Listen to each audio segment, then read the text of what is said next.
En San Pablo, sur de Bolívar, soplan vientos de paz entre la comunidad. Necesitamos la paz para los territorios, que cese la horrible noche. El anhelo que por años han tenido miles de víctimas que dejó la violencia en el Magdalena Medio hizo que las víctimas hoy celebraran el anuncio del presidente Petro de suspender las órdenes de captura contra los negociadores del ELN y así prender el acelerador para estos diálogos de paz. Eso me parece muy bien que el presidente esté buscando el diálogo para que tengamos una paz verdadera en nuestra región. Aquí todos hemos pasado por esta situación de orden público. Pienso que lo que dijo Petro está bien hecho, está bien dicho.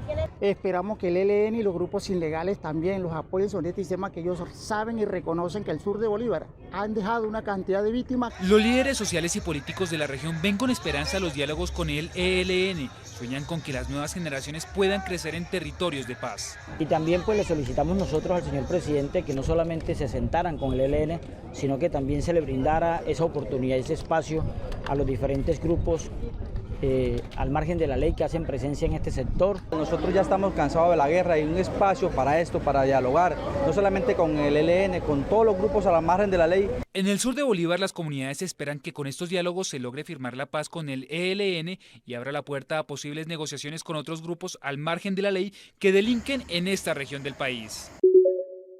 Esta es la semana más patriótica aquí en Ucrania. Mañana celebran el Día de su bandera nacional y el miércoles el 31 aniversario de su independencia. Para celebrarlo, el gobierno ha instalado en esta céntrica avenida de Kiev decenas de vehículos militares rusos que han caído en los 180 días que llevamos de invasión. El propio presidente Zelensky ha dicho sobre esta exposición que este es el único desfile militar ruso que se puede dar en las calles de Ucrania. A pesar de las imágenes y de toda la gente que están viendo, todo el país está en alerta, pero sobre todo la capital, Kiev.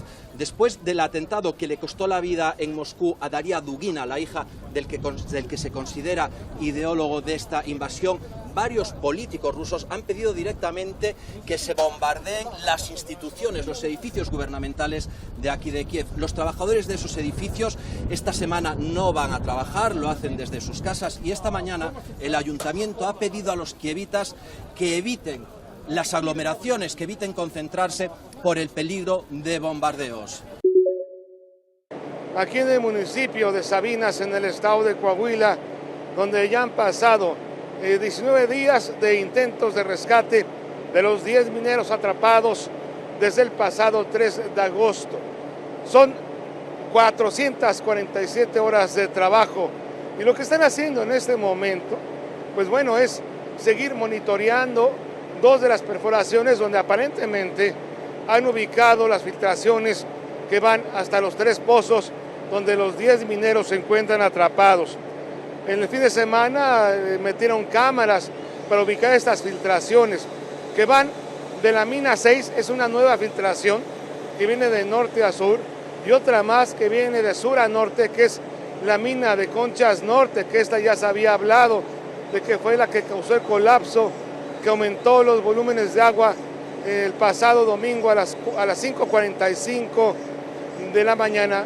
Al momento los niveles de agua, los volúmenes de agua en estos pozos van de los 28 a los 31 metros, lo cual hace imposible cualquier intento de rescate.